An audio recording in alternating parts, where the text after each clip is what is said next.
I'm the mayor here in Utica. I'd like to welcome everyone to our regularly scheduled city council meeting. We did run just a bit over by 6 minutes because we had a work session for a few topics.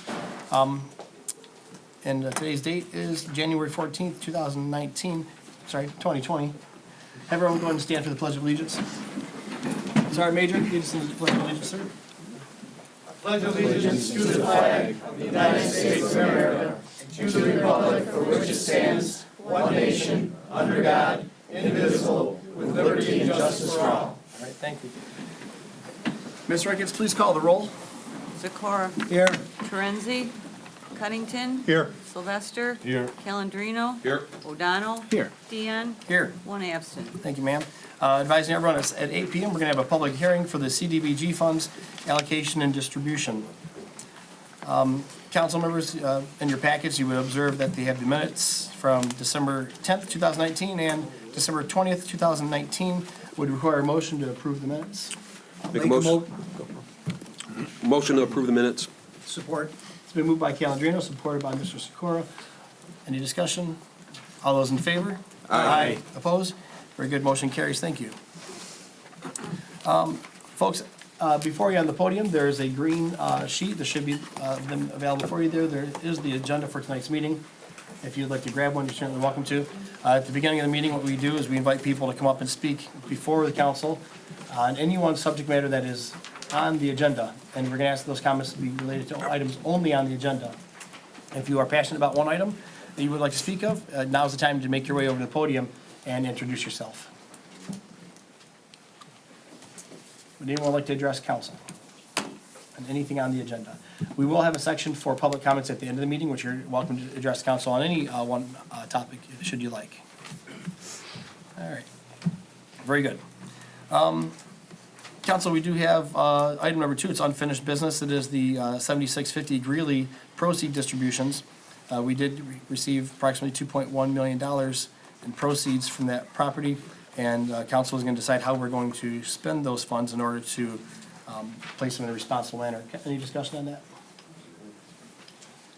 Mr. Calabino, Mr. Sikora, or should we plan to? I thought we were going to have a work session on that. That's my impression too. Yep. Very good, okay. So we will plan on hosting a work session. We'll make it public for everyone to hear and see, and we'll post it, and we'll do this in the near future. So we'll skip on down to the consent business where there was none. Correspondence, we did receive a letter from Utica High School student Charlie Boris. He's worked on his Eagle Scout project, and in doing so, he thanked the city of Utica for allowing him to work on his Eagle Scout project, which he made benches and play structures for the dogs at the newly developed dog park in Pioneer Park. And also, he was able to raise enough money where he gave a donation back of $100 to the city from the proceeds that he had earned. So Charlie Boris, Utica High School chieftain, thank you very much. Also, in your correspondence, a letter from Candace Miller for the bond refinance. It would require a motion to receive and file these correspondence. So moved. Support. Moved by Sikora, supported by Calendino. Any discussion on the matter? Very good. All those in favor? Aye. Opposed? Very good, the motion carries. Ladies and gentlemen, tonight before us, we have from the Friends of Foster Care, it's Teresa Toya and Janice Shoemaker, and the Honorable Judge Toya from the 16th Circuit Court. So can you guys please make your way to the podium? Go, or, yeah, right here, I guess, yeah. Come up front? Sure. I'll do my best. Right here's fine. Very informal. Very informal. First of all, I'll say Tom went with me to, we did, You want to we turn your did mic? Discover Downtown Utica as one of our baskets this year. Tom took a day to go with me to every business down here. Everyone donated. We raised a lot of money off the basket, so it was, thank you. We appreciate it. Wonderful. So I am here as the founder of Friends of Foster Kids to not only recognize you, but thank you for your inspirational words that you shared with everyone at our event at our fall fundraiser in October. And we appreciate everything that you do to help our local foster children every day. So it's to Mayor Tom Dion, lighting the path to a brighter future. from Friends of Foster Thank you Kids. very much. I'm so honored to be able to go to this.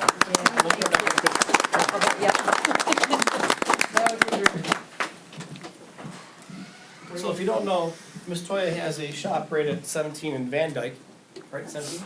Yep. Yeah, and they have opportunities for people that want to volunteer. So say you're a high school student, I don't know, you're a high school chieftain that needs credit, service credit. You We'll can, work for you.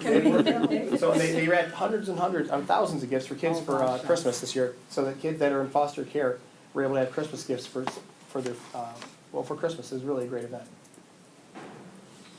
Right, over 16, almost 1,600 kids this year. This year, yeah, it was huge this year. Yep. Ready? Yep. Yeah. All right. All right. Well, thank you so Thank you much. so See ya. much. Thank you, Joe. Thank you so much. Thank you, Your Honor. Continue to touch lives, will ya?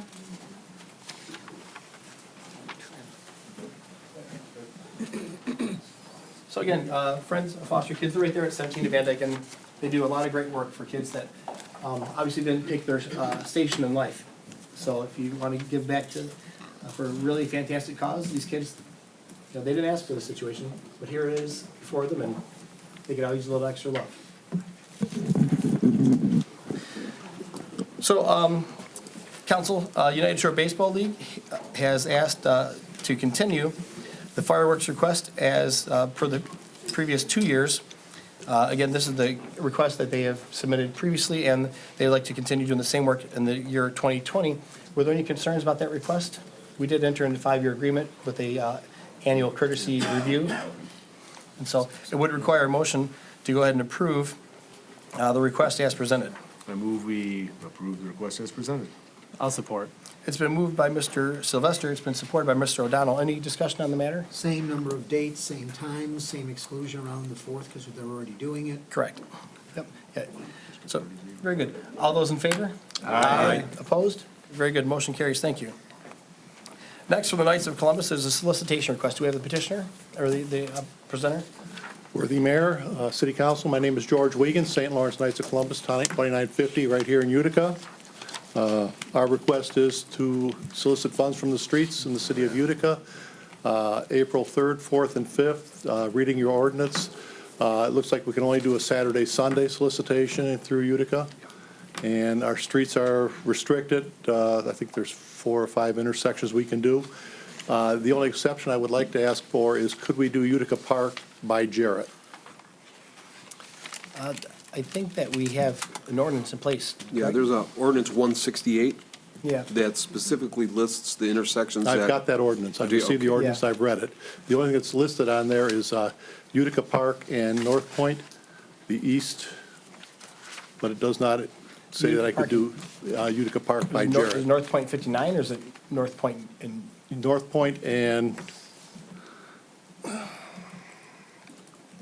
Point and Utica Park, if I'm not mistaken, east, yeah? In front of Home Depot. by Okay. Home Depot, yes. Okay. So I think this, Those are the I think council intersections. purposely limited access to that area due to the traffic flow.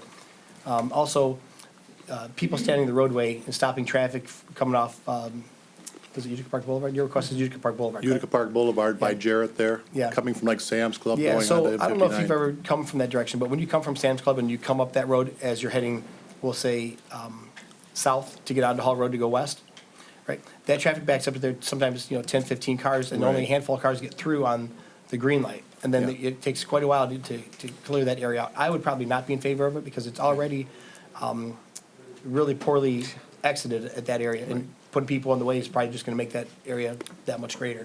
Although, to your concern, stopped cars are people are opening up their windows and giving you cash. Right, and we've always done very well there. We've collected like $4,000 in a weekend off that intersection. You have not done that intersection recently. We have done that intersection in the past, though, up to the last couple of years where the ordinance went. And the city council, I was a member of that council because of traffic pattern, safety, where people stand, all that, that was enacted. I believe there's either the 4 or 5 intersections. And I personally will tell you, I will vote against anything that changes those locations. Okay, well, I'm just here to. telling you, it's yeah. for your best interest, and it also sets precedent, because we change it for you, we change it for everybody. It just Correct. changed the ordinance. so. So that's the only change to the petition that I would Okay. ask, but if it's If not, you would amend your petition, I think you'll I find can amend my success. petition to that. I mean, I'm just looking for your permission right now to solicit for St. Lawrence Knights of Columbus. So we will abide by your ordinances. Thank you. Okay. So, council members, any other council members have any concerns, references? Okay, so council would require a motion to approve the amended request for the solicitation from the Knights of Columbus. I'll make that motion with the amendment Support. to approve. It's been moved by Sikora, supported by Mr. Sylvester. Any discussion on the matter? All those in favor? Aye. Opposed? Very good, thank you. The motion carries. Thank you. Thank sir. you. All right. Thank you. Sorry we couldn't do better for you, but We appreciate what you do. it's in place with great reason. Next up, we have Vino and Vibes LLC liquor license recommendation request. And we have the two ladies here that are looking to open a new business in Utica. If you're familiar with the spa stores in downtown Utica, there's two of them. I should say there's one. Trade One Spas occupies two units across from what we'll say the Shamrock Pub area. And these ladies have entered into an agreement to turn one of those spa store locations into a real nice wine bar. And so we have Deanna and Anna before us tonight, correct? Yes. And so would you just on the record give us your name and address? Deanna Nolan, Anna Nolan, we stay in Shelby Township, 14880 Sherwood Park Drive. And we come here today to get a recommendation request from you guys in this new venture for us to obtaining a on-premises liquor license for this wine bar we're looking to open. And it's going to be, it will be beer and wine or wine, Beer, and spirits. beer and spirits? Okay. And you guys serve food there too? Yes, small plates. Okay. Council, any questions for the ladies? Did you bring samples? We bought some pictures. Literature. Deanna, what did you do before you became an entrepreneur? Before this, I was a professional basketball player. You played for the who? I played for the Detroit Shock when they were here. And then once they relocated to Tulsa, Oklahoma, I stopped playing and just kept playing only overseas in Europe. I Googled you. You can play. So, hey, so Utica Fire and Police are playing Sterling Heights Oh, really? coming up. I mean, if you want to put you on staff for a day or two. Save me a spot. Seriously, if you want to play. So, council would require a motion to approve the request as presented. Do we have a motion? Mr. Mayor, I move to support the request as presented. Thank you, sir. Support. It's been moved by Mr. O'Donnell, it's been supported by Mr. Sikora. Any further discussion on it? Okay, we'll have the roll call vote, please. Sikora? Yes. Guernsey, Cuttington? Yes. Sylvester? Oh, yes. Calendino? Yes. That's right. O'Donnell? Yes. Deanna? Yes. Very good, the motion carries. Congratulations, ladies. Thank you very Good luck with your new adventure in serving delicious wine and Fire spirits. chief had a comment. Oh, chief? Just before you guys get too far involved, make sure you submit your plans and everything for the seating and egress and for us, We okay? have it ready, we're just waiting Okay. on the That's landlord. very nice. No problem. Cool. So, these will circulate back around. Yeah, no problem. Okay. So, all right, very good, very exciting. Thank you. Yes. Good. Next up, we had 7911 Ruby Street with a sewer waiver request. Is the individual here? Okay. And sir, would you give us your name and address? Yep, it's Gary Hopkins, 8450 Bellarine Drive, Shelby Township, Michigan. Okay, and you're representing what capacity? It's for Donna McDaniel, Okay, are you the plumber or a friend or? just a friend. Okay, very Yeah. good. Okay, so go ahead and explain your request, sir. She's just trying to, there was a very high water bill because of a water issue they were having there, and they had plumbers in there. They've had, actually, I think the city of Utica was even in there trying to rectify the problem. What it was, there was a pipe that was draining, I guess it was draining underneath the slab, so there was water running for a long period of time. So she got this huge water bill, and she's just trying to see if she can do anything with it. So we've seen this happen a couple times in the past, where we've had people, they've been away from, or vacant building, or whatever the case would be, pipes freeze, or there's a damaged pipe, and the water meter continues to run, and as the water meter runs, the sewer meter runs ish, I mean, what you say with it. And so it's your statement that none of that water went down a municipal drain and never entered in the sewer, so that person shouldn't be charged for the sewer portion because it was discharged into the yard or wherever else. Correct. But it didn't go down the drain, is what you're Correct. asserting. Yes. Okay. So, council, we've seen this before. Any discussion on it? Again, precedent, I'm the water bad guy on this council. I understand your plight, but it just opens up us to a can of worms. Usually what we've done in the past, we will extend terms out with no interest penalty for a period of time to try to ease the burden. So it's not like, do you know what the amount was at all? Yeah, it was like $3,000. 2299.64. Yeah, and she had, multiple people out there checking it out, trying to rectify the problem from the, as soon as she found out from the first bill. But if we came up with something a year, 18 months, something without interest, because of precedent, future things that happen, will happen, people with requests in the past, I can't justify it, but I can try to give some relief to the situation.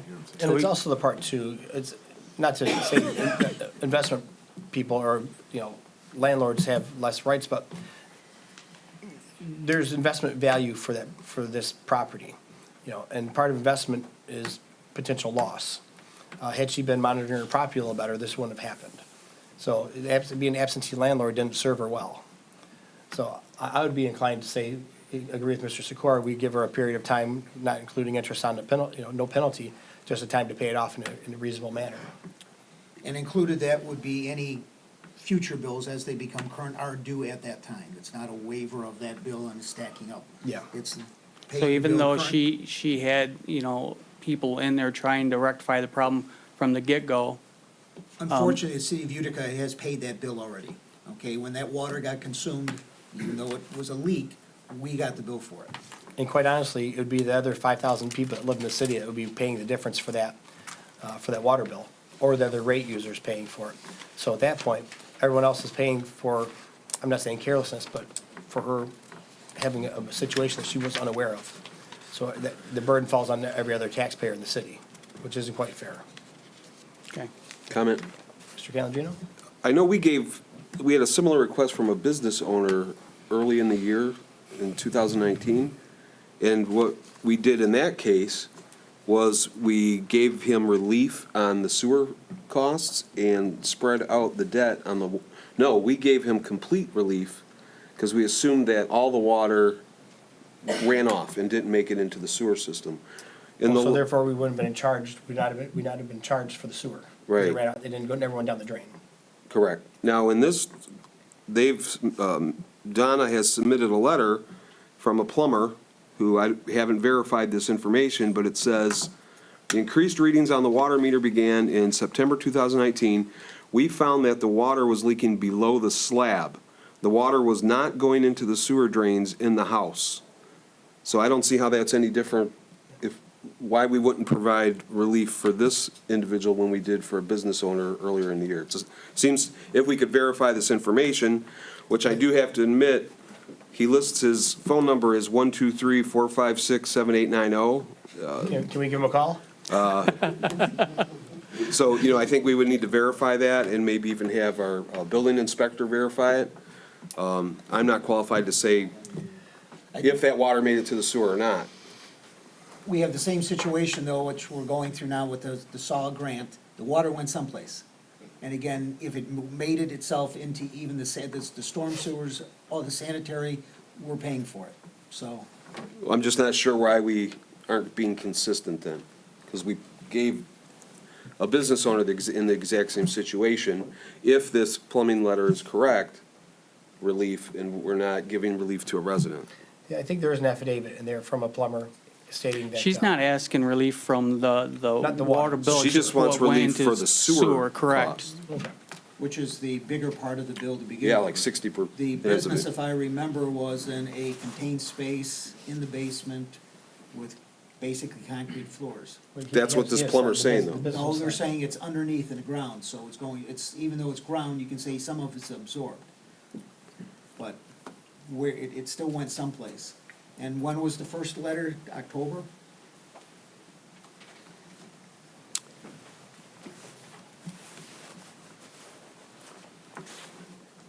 She's in this plumbing, the letter from the plumber, it says the increased readings began on the September 2019 bill.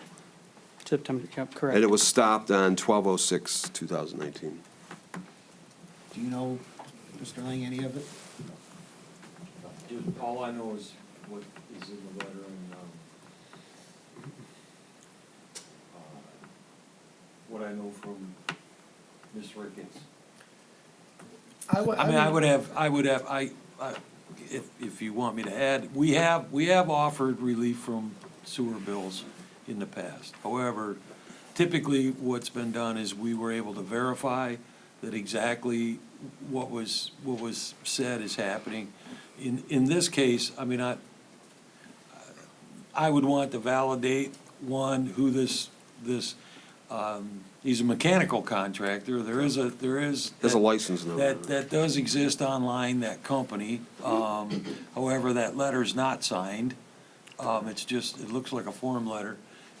That's not to say that it's not correct or true, but typically we'd like to validate their complaint and even make sure what they're telling us is correct. If the water did not enter the sewer, well then, the only charges we would see were the actual water charges. From there, it's been up to council whether they wanted to offer some relief or So not. maybe I can make a recommendation. Why don't we send Mr. Lang out there, or one of his team members, to verify that the work was done under the slab? Because that water then would not have gone into the sewer system, right, the municipal system. It would have gone into the yard and worked its way elsewhere. And before we make a decision what we're going to do here, so maybe postpone this until we can do a little homework on it. Right, in the meantime, the resident will continue to pay the water bill as presented, not incur any additional penalties until we were able to make a determination as to the facts of the matter. Does that seem reasonable? To me, Yeah, again, to me, it doesn't seem. Yeah, well, yeah, Okay, you know, so- I'm just here on her behalf, so I mean, she said, you know, So I move to postpone this, this item for number 9. Move to postpone it until next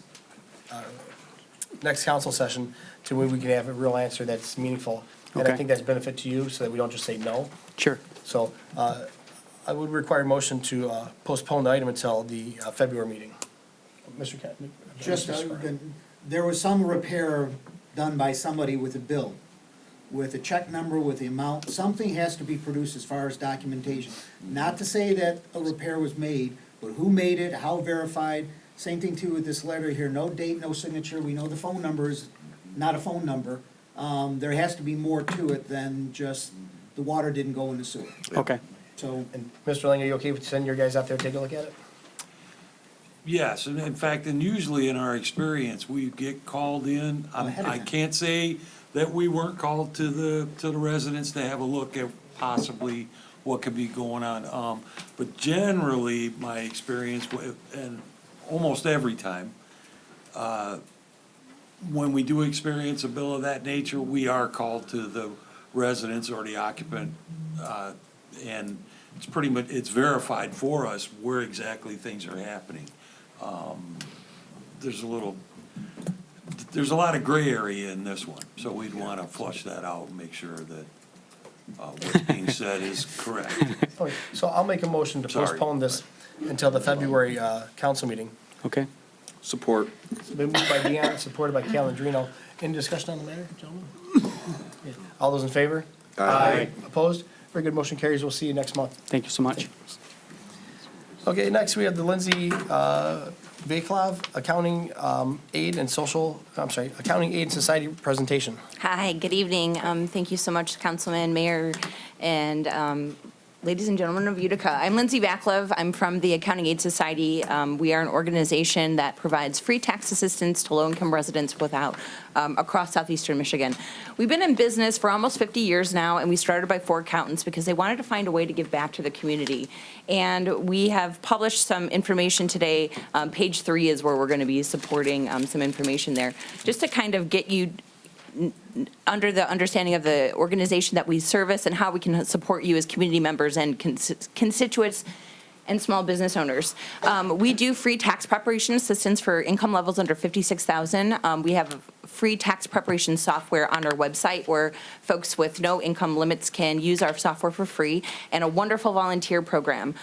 We certify over 600 volunteers to participate in an IRS certification that allows you to allows them to prepare tax assistance for our southeastern Michigan community. I'm here today to talk about 3 current locations in Macomb County where you can access these services and get interest conversations with our community to talk about tax time savings, how you're going to save your refund, and additional supports for our community regarding federal pieces that you may be in jeopardy with the IRS for. We have a low-income tax clinic that supports people when they do have those delinquencies and works them through offers and compromise. So if you are interested in learning more about our agency, you can go to our website, which is accountingaidsociety.org. In addition to this, we do have a Macomb County Community Action Agency location for residents at the central office in McLennan's, as well as the HUP location. And closer to home here in Utica, we have a Washington,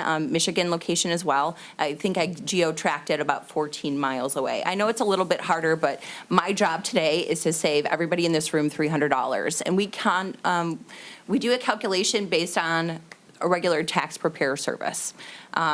Typically, when you go to a paid preparer, they're spending $300 on a return. And then you're getting roped into a rapid refund that also over time will collect you interest. So your refund is $1,200, reduced down to $900, where you could be putting all of that money back in your pocket.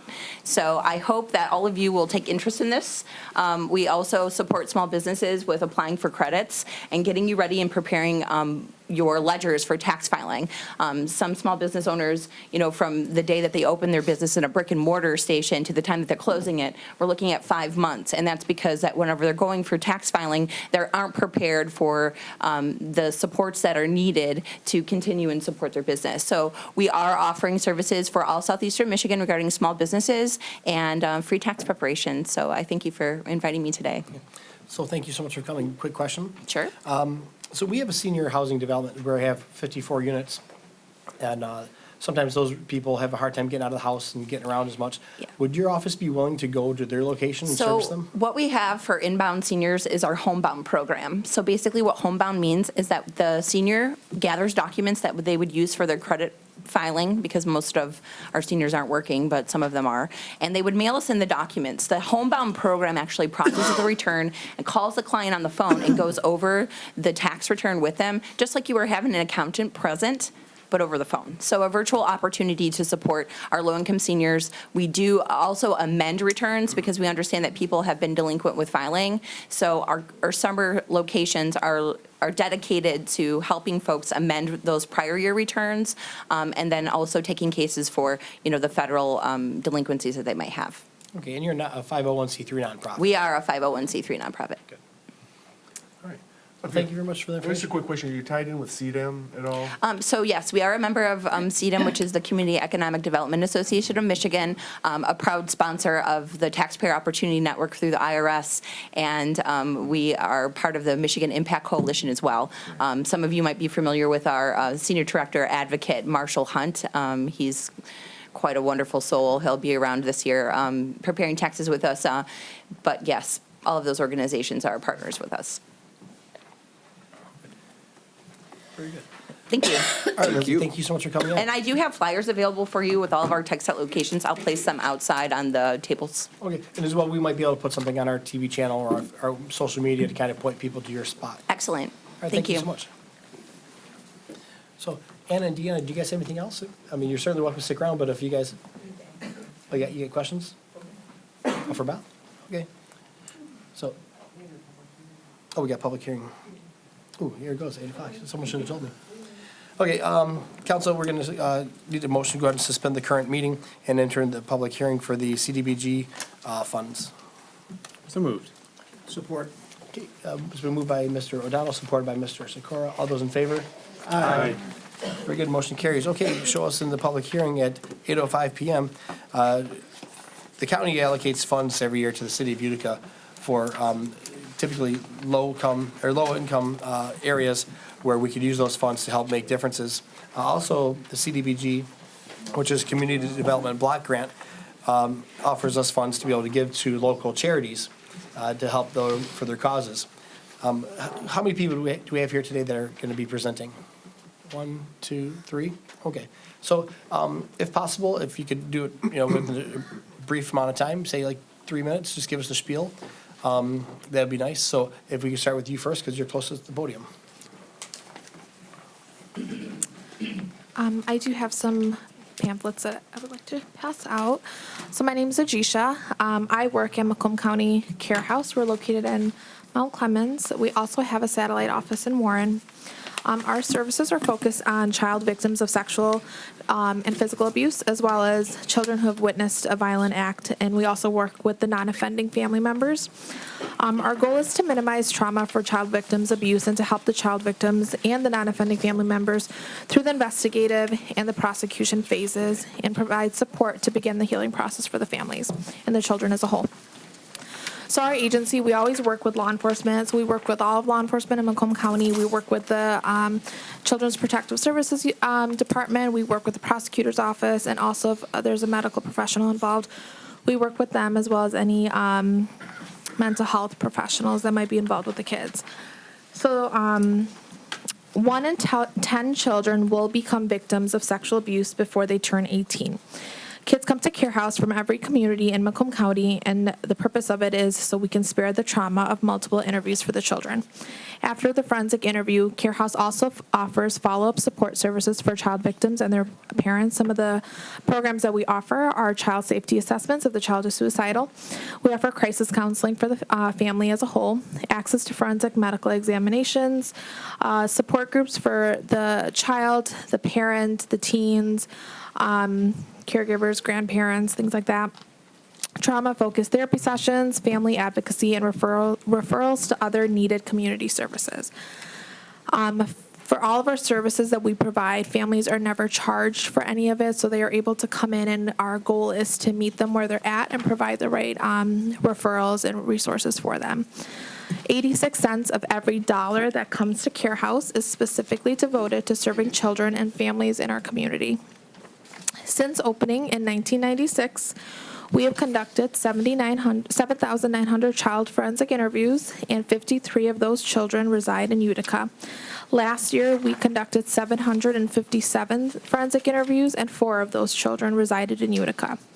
Last year, we received $550 in CDBG funding, which we're very thankful for, and that helped support services to 1 family. We depend on support from the community to provide a voice for child victims and a safe place for them to be heard. We're very, very grateful for your support in the past, and we respectfully request your consideration for funding this year in the amount of $1,200, which will support services for 2 Utica child victims and their families. Thank you for your time. If there's anything I can answer for you, I can do that at this time too. Somehow or another, I ended up with your agenda. Do you need it? Oh, no, you're No. fine, yeah. Thank you. All right, well, thank you so much. Any Yes. questions for the lady? Well, very good. Thank you, ma'am. I know Care House is a great program. I've worked in law enforcement. I know the value of the services you guys provide. You guys are a great service. So thank you so much for what you do. Thank you, appreciate it. So, next. Yes, ma'am.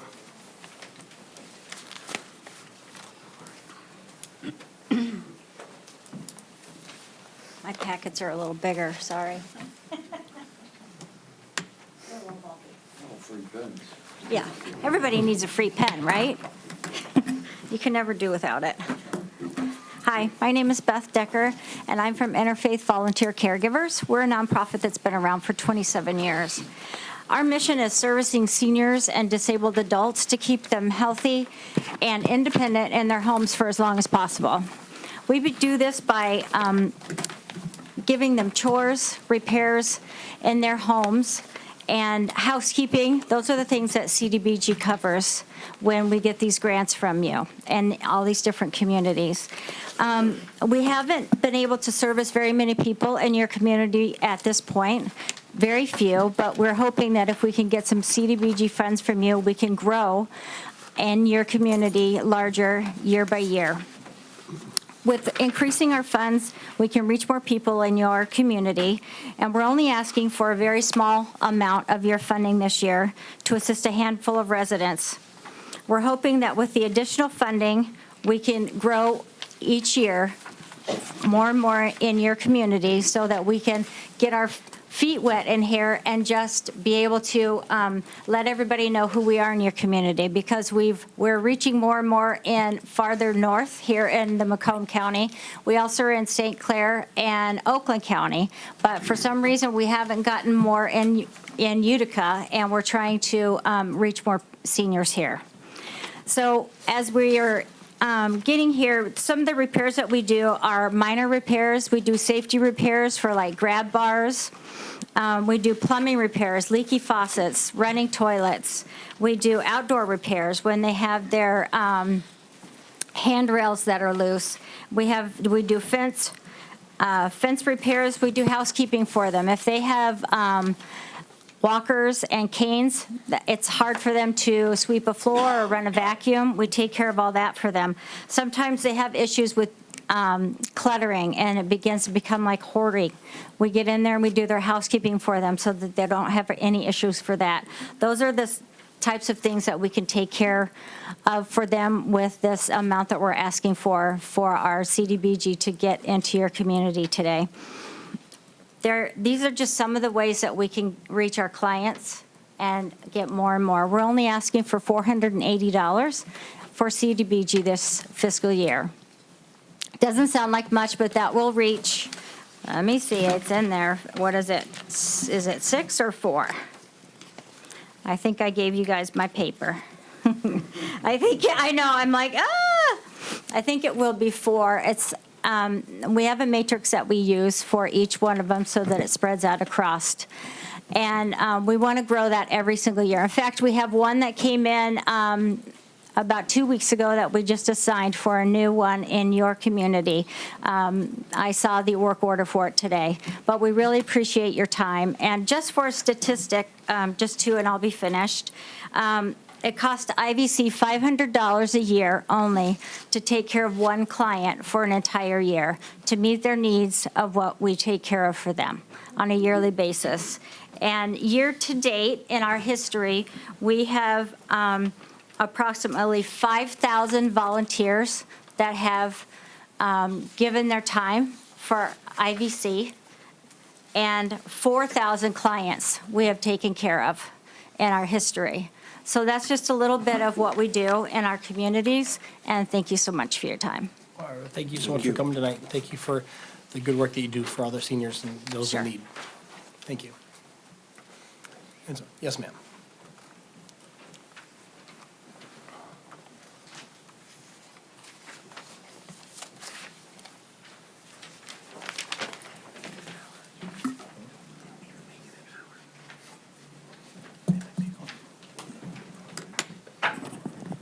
Thank you for having me this evening. My name is Ann Baichego. I'm the Chief Program Officer for Domestic Violence Services at Turning Point. Turning Point celebrates its 40th year this year in 2020, and we are the only domestic violence and sexual assault support agency in Macomb County. We offer an array of services, including a 24/7, 365-day-a-year hotline. Excuse me. We have an emergency shelter for families who are fleeing violence in their homes. We have, following shelter, when someone is discharged from shelter, we have community-based advocacy that helps residents reconnect with their communities and find resources once they leave shelter and establish their independence. We offer individual and group counseling to adults and children who are victims and survivors of sexual assault and domestic violence. We have an office in the PPO office in the courthouse downtown Mount Clemens. In the state of Michigan, Macomb County has piloted a new program of electronic filing of all PPO requests, and our Turning Point's office has facilitated 94% of all Macomb County's PPO requests through that office. We offer legal advocacy, forensic nurse exams for those who've suffered sexual assault, and we also do community prevention and education in our schools. In the past fiscal year of 2019, we provided to 2 Utica residents 44 nights of shelter. During those nights of shelter, it cost Turning Point approximately $3,800 to provide shelter, basic needs, meals, crisis intervention, case management, childcare, advocacy, and support groups. Turning Point also, in addition to that shelter, provided 42 Utica residents with crisis assistance through our hotline. 8 residents received services from our forensic nurse exam, program, providing 8 survivors of sexual and physical assault with exams and 1 strangulation assessment. 7 Utica survivors of domestic violence, sexual assault, or stalking were able to file personal protection orders with Macomb County courts, and 5 people received ongoing counseling and advocacy services at Turning Point. We respectfully thank you for your past support of Turning Point, and if we are awarded the $1,000 that we request this year of Utica, Turning Point will then be able to provide approximately 40 bed nights of shelter at $25 per night. Thank you for having me. All right, thank you. Anyone other folks make a request for CDBG funds? Okay, so I looked at the, Ms. Ricketts, I believe we have $3,100 available, is that correct? We have $3,100 available for public service funding. Of that, $300 is already set aside for MCH or, so the public service funds remaining after the chore set aside is $2,800. Of that, I also have a request from the library, Marcia Davies, for 600? $600. One more time, the total available? Audio books. Plus, we also have, I put it included in, included it in your packets.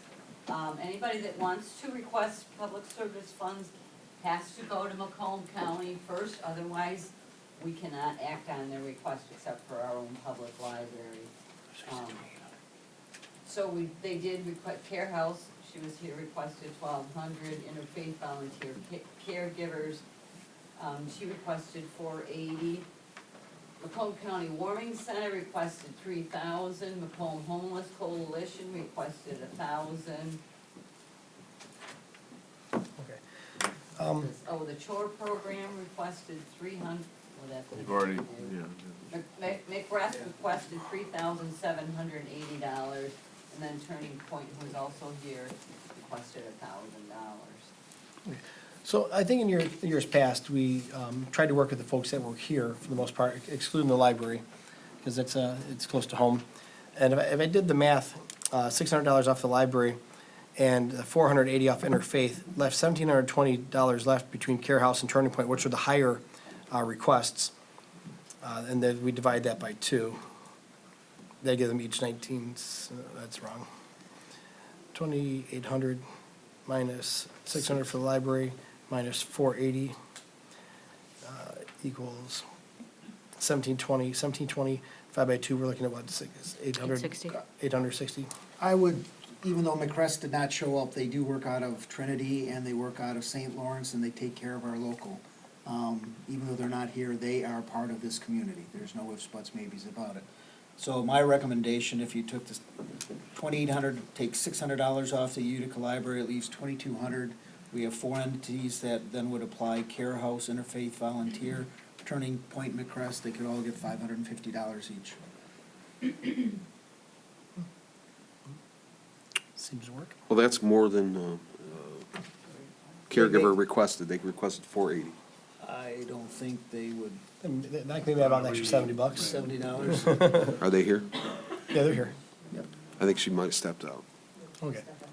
So does that seem like a consensus? I'm not sure you can go over what they requested. The most you could give them, Interfaith Volunteers. So $670 that to they like- requested through Macomb County from us is $504. I don't think you can go over.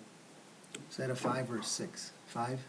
504. 504. Can we divide the shortage and divide that across the requests? Because, I mean, if you listen to Turning Point, I mean, they have, based on their numbers, they've helped a lot of Utica residents. I think that should be a factor as well, you know, how much Utica residents are.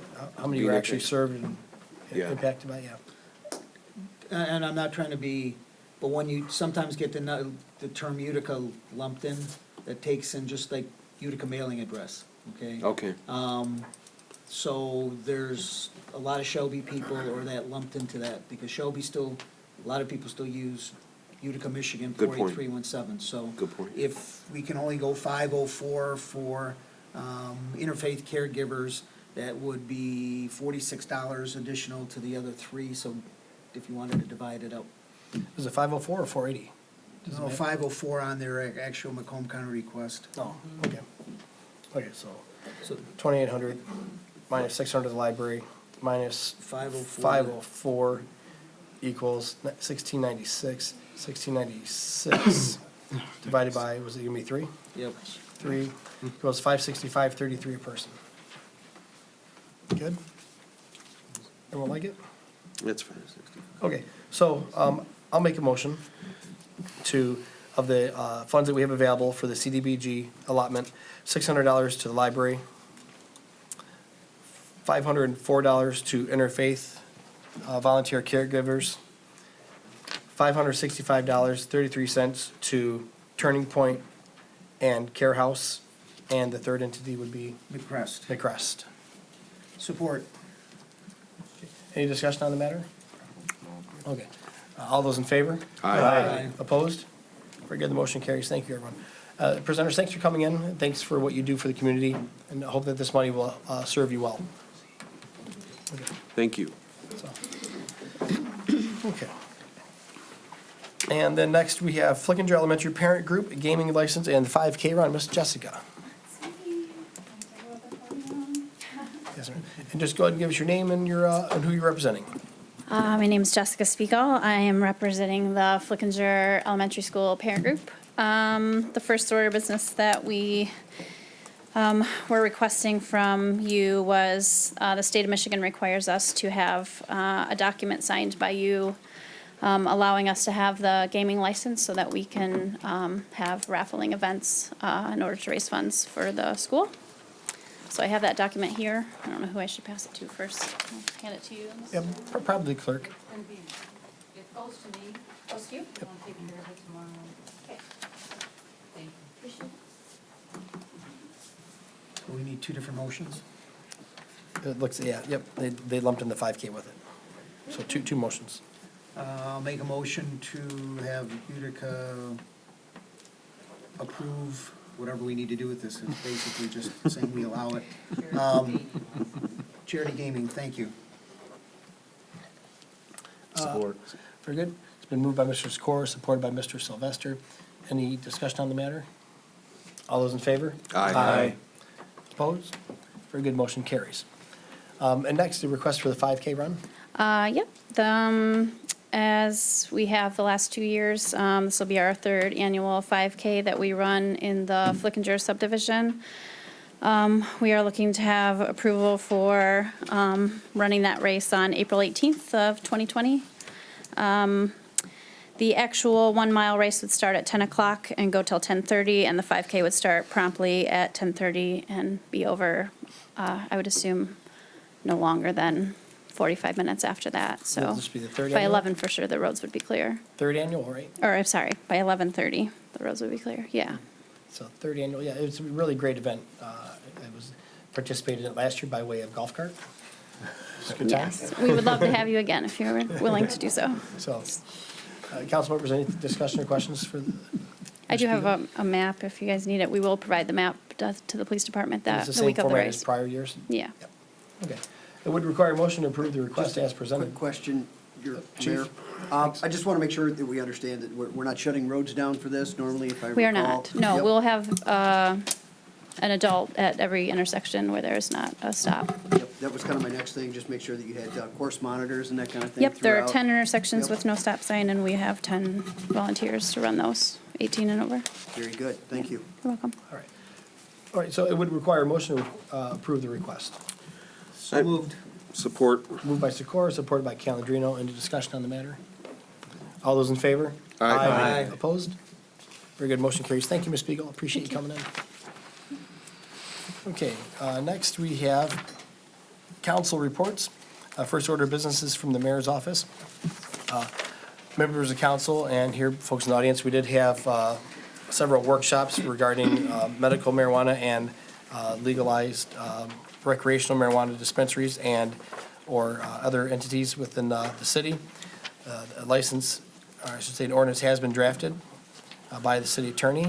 We did have a work session on it prior to, I should say we had a public work session prior to this council meeting. that was posted. Some people were in attendance.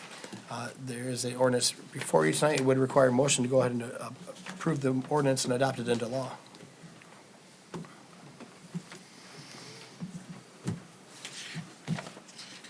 I'll make a motion to approve the ordinance as presented. And that will be, just for clarification, with the amendment that I put on the record in the Yes. open session? Yes, please. So I'll provide that amendment to you, Beth. Okay. So we have a motion. What was the amendment? Can we clarify what that was? I'm sorry. Yeah, on page 5 of the version that I handed out today, under subsection H2, I have removing, starting in the second line, or the highest scoring medical marijuana grower and marijuana grower. And the reason for that is it's duplicative of what we already have in subparagraph 3. I'll support. It's been moved by Mr. Sikora. It's been supported by Mr. Calendino. Is there any discussion on the matter? Mr. Mayor, Sir? so for section 14.1108, application review. I'm sorry, what section again? 14? The application review, 14.1108. Got it? Okay. Letter F, number 3. This is essentially the scoring system that we're establishing, right? Number 3, I would like to have as part of number 3, this is about tangible capital investment. You get 20 points if you have a tangible capital investment and significant physical improvements to real property by eliminating blight, deteriorated or vacant buildings, which currently exist. I would like to add in new construction. The city, due to Prop A and Headley, these are state laws. Essentially how local taxes work is once something is built, as long as the person who owns it never does anything with it, never moves, their taxes are essentially locked into place with the exception of inflation. The only way we can get around that is with new construction. So I think that as part of our scoring system, we should build new construction into what we are doing. Mr. Councilman Sikora often says that we are not, the city doesn't really stand to gain a whole lot from doing this. We're talking about a few $1,000s here and there. I tend to agree, but that doesn't mean we shouldn't try. Just for clarification, there is a motion on the table at this point. But to make sure I understand your question correct, are you asking that those parties interested in owning a facility would be required to build new construction? Not required, but they would get, we're doing this scoring system. So part of their 20 points could be, okay, so we're eliminating existing blight, we are eliminating a vacant building, or new construction. Could be part of their 20 points, part of our consideration toward that. Ms. McGrail, do we call for anywhere in the ordinance to give additional point for renovating or building new construction?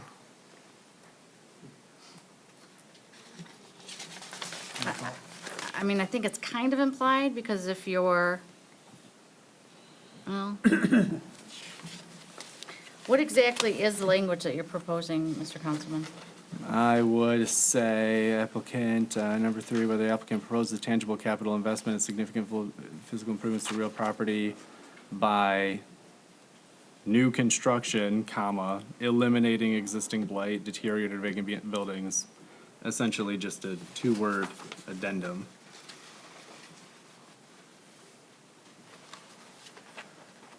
Are you implying or inferring that they must build a new building? They would get additional points for. But they would get additional points. Right. I guess the fine line would be if you built a new building, but it was very small. No matter what happens, once somebody buys that building, they're gonna be taxed on how they improve it anyway, what the new value will be. So Right. we get it up to a certain point. So you could theoretically, depending on the size of the building, have a building worth more, it was renovated properly, then they tear it down and put a little minimalistic type of building up. So, but Sure, yeah. so it's, But if it all it's comes also down a- to the investment. Yeah, and also if it's a vacant lot, I mean, then that's still new construction that maybe they'd get points for and thus get approved. Well, It would seem it's just trying to cast the net wider to be able to Yeah. go ahead and, Well, putting up a new building on a vacant lot would definitely be tangible capital improvement.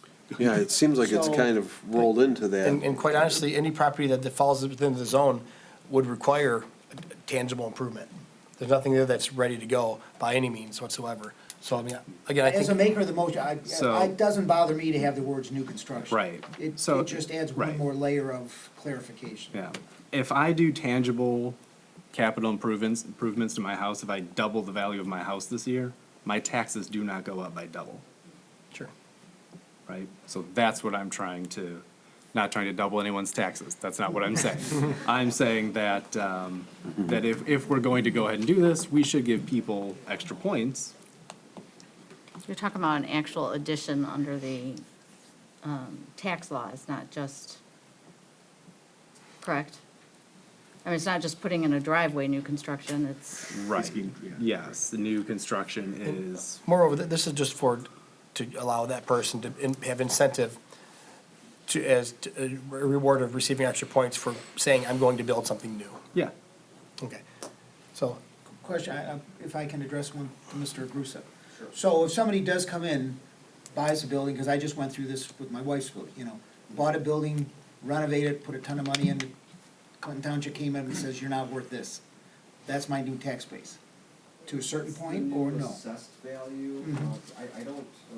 I guess we're trying to, Will not, cannot increase the taxable value based on remodeling, but your assessment can go up based on remodeling.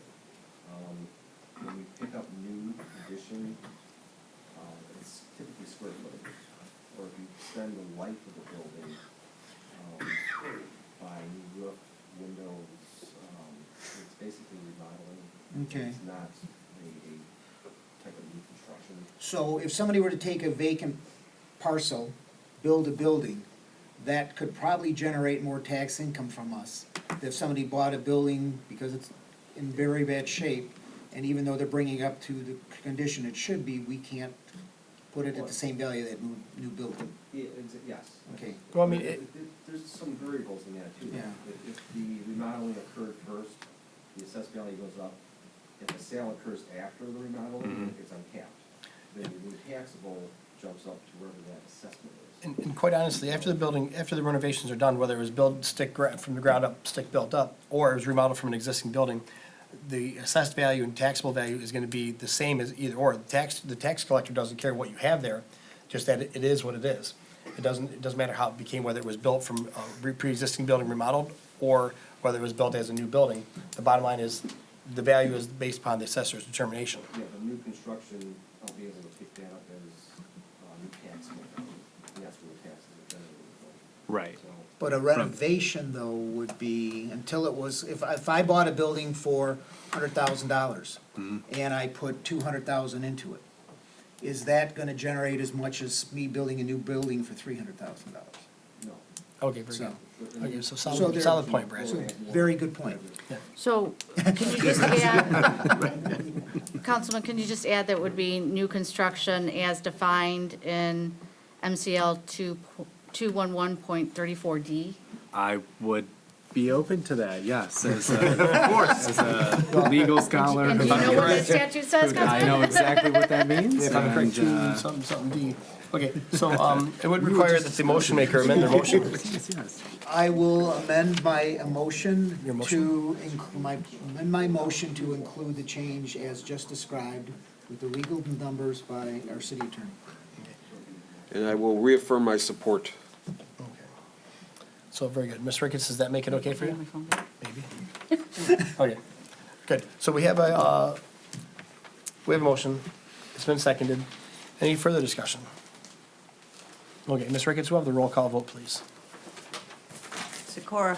Yes. Torenzi, Cuddington? Yes. Sylvester? yes. Calendino? Yes. O'Donnell? Yes. Dion? Yes. Very good, the motion carries. All right. So, next we have council reports. Councilman, any report from the month's work? All right. So moving on, our planners, anything from the planning, our partners in planning? Nope, nothing new to report. All right. And if there's nothing else for Amanda, I'm sorry to have to bring you in today. I know that you're probably rather not be here, but, you know, there's some days we just need you. Cold. So, all right, we're gonna go ahead and dismiss Amanda so she can get home. All right, sorry about that for bringing you in, but just wanna make sure if we needed you, you're here for us. Amanda, you got a new job, right? Is that true? I'm the director of community planning now for Macomb County, so, Wow. but I will still be here with you guys, so, thank you. So who held that position before? Was it Vicky Rad? Jeff Schrader. Jeff Schrader? So it was John Paul was the director, and then Vicky was the deputy director, and then Jeff was the director of planning. JP moved to the executive's office, Vicky became director, Jeff became deputy, and then they promoted me to. So we have the director here with us tonight? Wow, all right. Did we get an Still kinda invoice? weird. Did we get an invoice to go up with that? But Did we get a bigger invoice for that? we'll be talking about that Thursday. Send John next time. Well, thank you very much. All right, very good. Well, thanks for coming, Amanda. No problem. Council reports nothing, our planners report nothing. Tom Magrusa, our assessor, has a resolution adoption for the 2020 real property taxes. Our assessor, Mr. Tom Magrusa. Good evening. In front of you, I have, it's the poverty or hardship application that every community has to offer throughout the state of Michigan. And within that application, there has to be a guideline that has to be approved by the local government. And I'm just presenting that guideline, the guidelines to council for their approval. Okay. And so is this something we adopt every year? Yes. Okay. Well, we should be starting, this is the first year. I was gonna say, I don't Okay. recall. We haven't done it before. Okay, so this would require a motion to adopt the resolution as presented by the assessor. So moved. Questions? I guess we could wait. I was gonna say, yeah, support. I mean, Okay, it's been moved by Mr. Sikora, supported by Mr. O'Donnell. Discussion? Yes, sir. It seems like a lot of power is given to the Board of Review. Yes. They're making a lot of, who is the Board of Review? There are 3 citizens that are appointed by the mayor. Okay, so they're appointees? Yes. And the board of review is March, 2 days in March, 1 day in July, and 1 day in December. And applicants have that opportunity to apply for poverty hardship in March, July, and December. And if I'm not mistaken, we're actually looking for members to fill Yes, for the yes. Board of Review. I'm And how many glad members you- can we have? We need 3. We We need have 3? 2. The third, I'm not sure if he officially resigned yet, but we should actively search for a third member. Okay.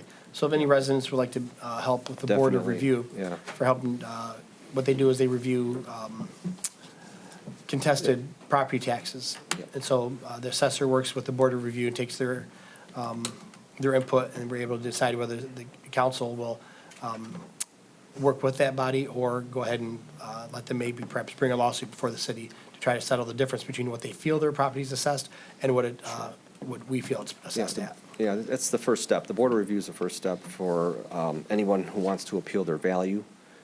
They have the right to in front of the Board of Review. Veteran applications, poverty applications. It all starts with the Board of Review. If they don't receive satisfaction with the board, they can appeal to the Michigan Tax Tribunal. All right. Does it ever come before council then, or it's totally? No, it's an independent board, yeah. Okay. It's independent of council. I know some of the language is it's not intended as a permanent payback. I don't know if that's just language, or is this ever intended to be repaid? No. So it It's is an a- exemption abatement of your property taxes. It's not a permanent solution. Right. And there's, part of the application is we ask. But if awarded, it's never collected. I mean, it's given. It's exempt, yes. It will Okay. never be collected, going forward. If correct, thinking back another Board of Review, if the Board of Review grants a reduction in the property tax 1 year, that isn't forever. No. Next year, you You start have from to scratch all reapply over. each year, You apply yes. again, so this would be the same. And I think you're only allowed 3. Up to 3 years, and hopefully, and part of the application is what is your plan to hopefully, help the situation. Sometimes people will move into a smaller home, or they'll have, renters or someone to help them with their finances. And one last item. Sure, yeah. The paragraph where you have to check, I agree to this. Right above the signatures, it says City of Warren. So we want to change that to Utica. Yes. Did you know, I did you will- know I somebody will used to do work, that. did you know somebody You used to work in can. Warren? Unless, I'm not sure if Warren plans on I don't know how that taking over slipped in Utica or no. there. So subject to that, we have a motion on the table, it's been seconded. We've had any further discussion? Very good. All those in favor? Aye. Aye. Opposed? Very good, the motion carries. Thank you, Mr. Agrusa. Thanks. Next up, Mr. Hicks had nothing to report tonight. Marcia Daggy from the library, did she pass on anything, Ms. Ricketts? Anything from the library? No? No, I'm sure she greatly thanks you for this evening. Yep. And then Chief Wilczek, anything to offer, sir? No reports? Okay, Chief, we can go ahead and dismiss you, sir. We can dismiss you. Chief Cody with the, from the police department? Mayor and council, before you, you should have in your packets a request for purchase of office equipment, specifically some department chairs. We've already placed in our budget line item. You can see the line item from the general ledger there that is listed. We've already made some provisions for this during budgeting time. It's requested that $4,250 come out of that officer furniture line item and be allocated to the purchase of 7 new chairs for the police department. The police department currently has chairs that have exceeded their lifespan. They were not designed to be used in a 24-hour heavy-duty environment. The chairs in use are from multiple manufacturers. They have broken items, they have missing casters. Some of the mechanisms are no longer functional. The previous off-the-shelf office chairs that were purchased have proven not to meet our demands, and we frequently have problems with them. Sometimes it requires some mechanics just to keep them in service. This proposal is a request to purchase these chairs. I've listed a couple different types of chairs. We have some squad room chairs that we'd be dedicating them to. Those are without arms. We've found that the arms on the chairs are cumbersome with police officers and their equipment. They also don't last long in that environment, so we're going to have some chairs without arms. We're going to ask for some chairs with arms that would be used in, for supervisors in their office areas and so forth, and also in an interviewing capacity with the detective. My office has chairs in it that are also failing. When people come in, they start to sit back, and the chair goes back to a point that's uncomfortable for them. They think they're going to be falling out of the chairs. We've settled on a specific type of chair that appears to meet our needs. One of the reasons that it meets some of the needs that we're looking at is some of the warranties that are listed in there. Some of the components go up to a 10-year warranty. Many of these cover things like seating controls, cylinders, mechanisms, foam, moving parts, things like that. We did a background for bidding and looked out on the internet is some of the more equitable opportunities for this. We found one of the vendors is offering to include free shipping. There's also no tax on that, depending on when and who we buy it from. And there's a listing of the types of chairs and how many chairs that would be purchased with this with a total cost.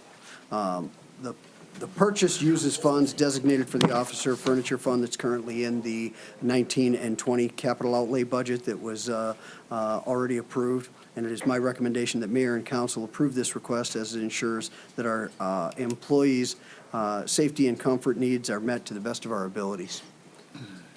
You had mentioned 7 chairs, but you have 10 chairs in the proposal. 4, 3, and 3.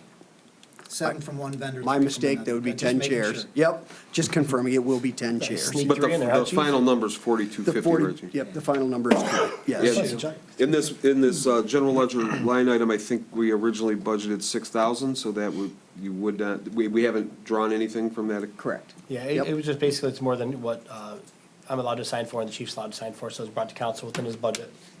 I make a motion, I make a motion. Sorry, go ahead, go No, ahead. you go ahead, I'm sorry. So is this GL account is a police department GL account, Yeah. right?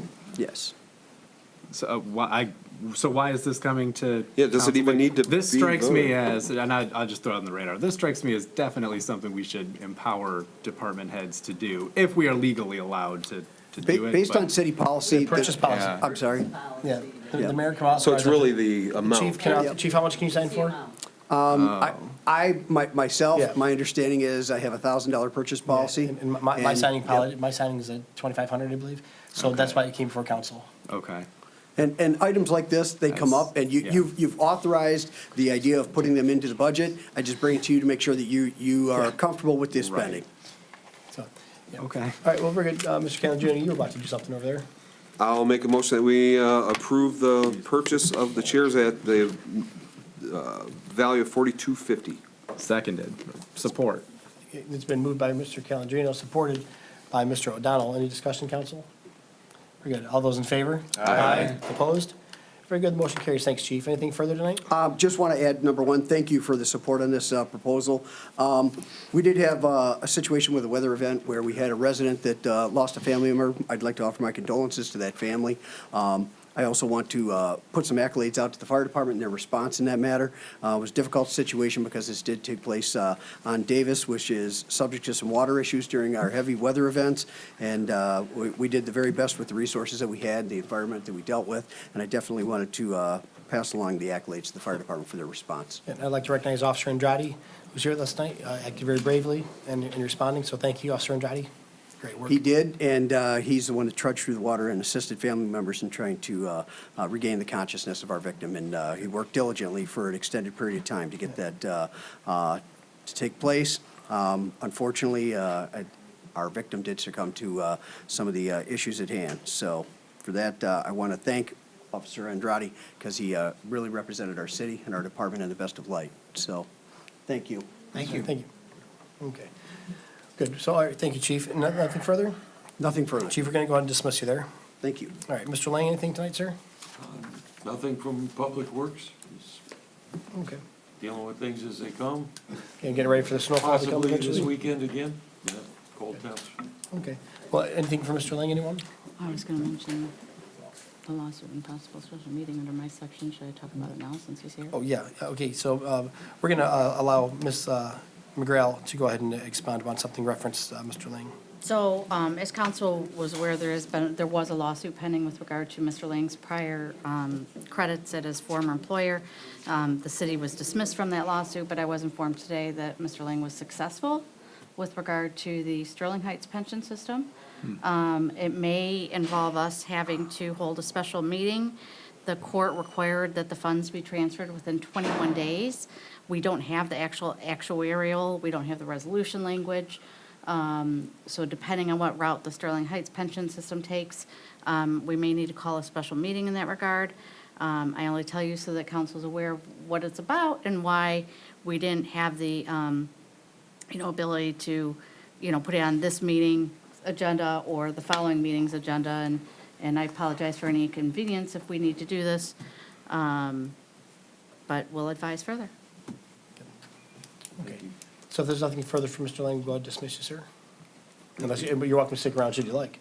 It's gonna snow someday. So, Mr. Paternoster, our Treasurer Finance Director, he has reports on the revenue and expenditure report for December and the annual audit report. Good evening, Mayor and Council. So, Mr. Paternoster, are you going to read us the whole December report or just give us the highlights? Which would you like? The Cliff Notes version. Okay. Everything else is provided Cliff for the notes resident. of the highlights. Everything else is provided for the residents online. Should they have, then not be able to sleep, they can certainly reference the website and enjoy some fine reading. Okay. For the month ending December 31st, which takes us to 50% of the way through the year, our general fund revenues were at 69.59% received, and our expenditures at 43.13%. Personnel services make up the bulk of the largest share of general fund expenditures. We're at 48.13% of the budget as of December 31st. We had a number of projects going on in the year, mostly in the summer and fall, which were accounted for in the major and local street funds. And then in the, on page 3, in the Pioneer Park Development Fund, repairs to Van Dyke, repairs to Summer Street, and development of Pioneer Park. Those are the highlights. 2 of those projects are substantially complete, and Pioneer Park, I'm sure, is getting close to wrapping up. So we're in pretty good shape. So as far as the budget goes, we're right about 50% of the way through the budget, the fiscal year. How would you say we're tracking? We're tracking pretty much where we expect to be. The departments are keeping their expenditures pretty much in line with the budget. So, I mean, at 48% versus 50%, that's, we're right on target there. And then did you have anything to expand upon the audit report that was given to us in the previous work session? No, I did not. If you had any questions, I'm free to answer them. I think Mr. I did have one question about the budget, though, and maybe you answered it. Local street fund, it's tracking at 116% right now? Local Street Fund, Fund 203, yes, that is because we had a project that went over what we had budgeted because some costs had been expected in the previous fiscal year, and I haven't got the budget updated for that. I got approval at a prior council meeting and neglected to update that side of the, So we don't really expect that to remain at 116%? that is correct. Okay, It will, the budget number needs to be increased. gotcha. Yep. Okay. All right, Mr. Patton, is there anything else, sir? Nothing further. Okay, thank you so much for the report. So from the clerk's office, Ms. Ricketts, she has Michigan Municipal League insurance renewal. Yes, Mayor and Council, I'm requesting permission to renew our liability and property premium, insurance premium with Michigan Municipal League at a cost of $132,000, $132,961. We've been with them for 25, 30 years. They always are right on top of everything. And how does that compare to last year's? Is there any increase, you know? It's a little bit of an increase. We've added new vehicles, and probably a few others. I've added a couple other things too. Nothing major. I'm sure it's a slight increase. Council, any questions for the clerk? I'll make a motion to go ahead and approve the renewal of the insurance, I'll make a motion for the renewal for the Michigan Municipal League insurance policy. Support. It's moved by myself. It's been supported by Mr. Calandrino. Any discussion on the matter? All those in favor? Aye. Opposed? Very good, the motion carries. And we did already, Ms. Ricketts, take care of the CDBG requests, so is that a moot point at this? Real Time? quick, we didn't do any brick and mortar projects. I don't know if you guys missed that. But they are changing the way they do brick and mortar projects.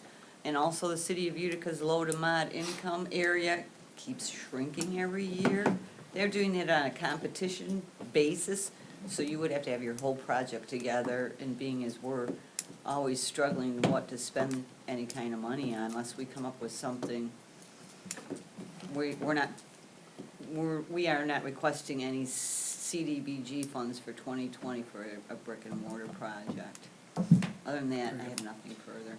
Did this year's allocation seem smaller than years past? I think the public service is about the same.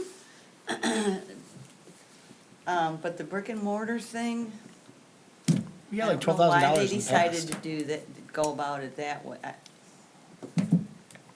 I guess maybe they just have some communities that wanna do some big projects, and they figure it's a better use of their funds than just trying to do a little bit here and there.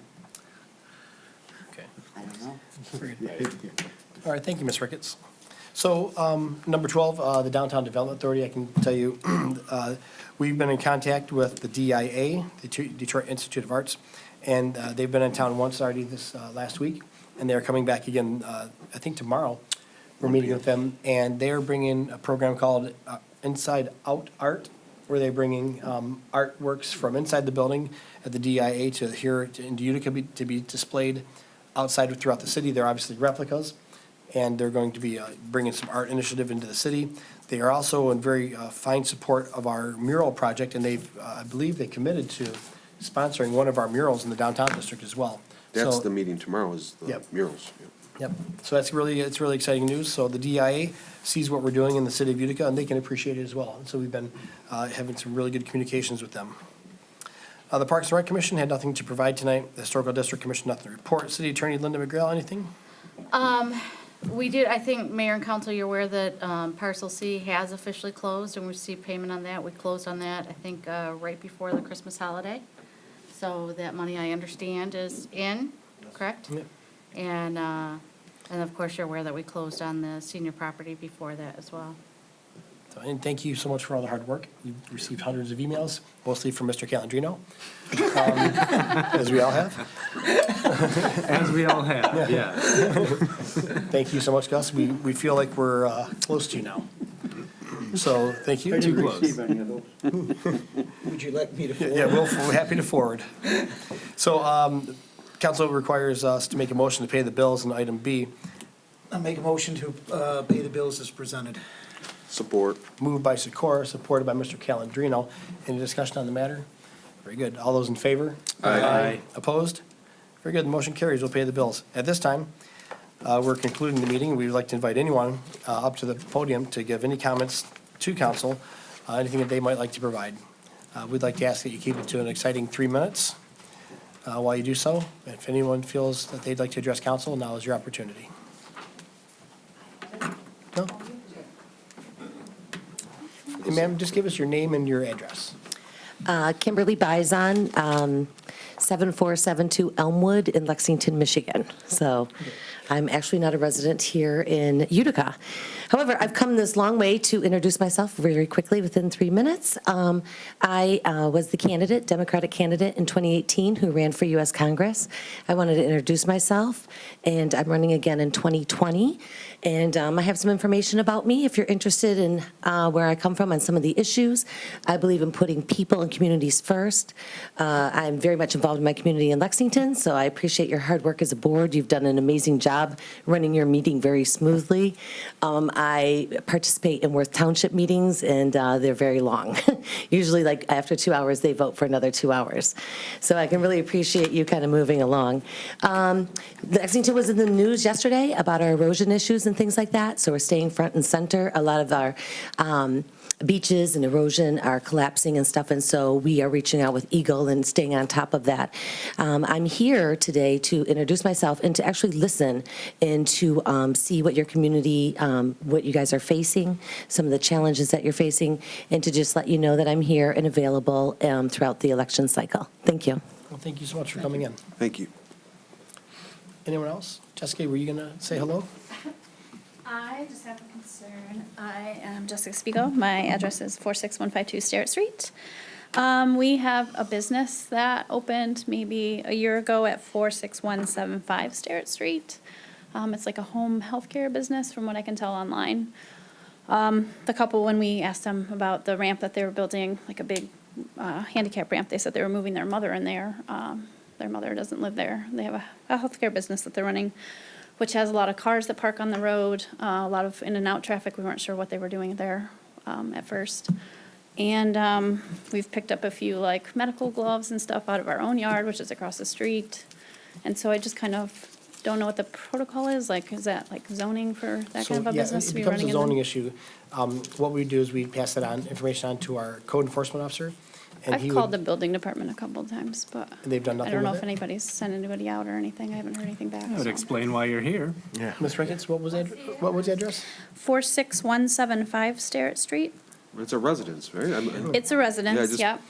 So the group homes are allowed, and there's not regulation that the city has to do with group homes, but there are provisions not allowed. I can, you can Google Alea. There was a comma. Jeez. If you Google Alea Healthcare, ALAYA Care, it comes up. You might have to specify Sterrett Street Okay. to get it to come up, but they're renting them for like $37.50 a month for the rooms. I don't know if people are taking that up, but there's a Yeah, lot of in and out this is- traffic. This is so. actually becoming some of a thing. We have another residence that we're dealing with right now in the city. We just found out about this. But had I known about this, I certainly would have had this put on the thing. So who did you speak to in building that didn't resolve your matter? I don't know. I just made a couple of calls. Like I Okay. called I don't know, almost right after they put the business Okay. in, because we just had so much traffic there that I was trying to figure out what was going on. So just as effective, but this is always great, always welcome to come here, so please do.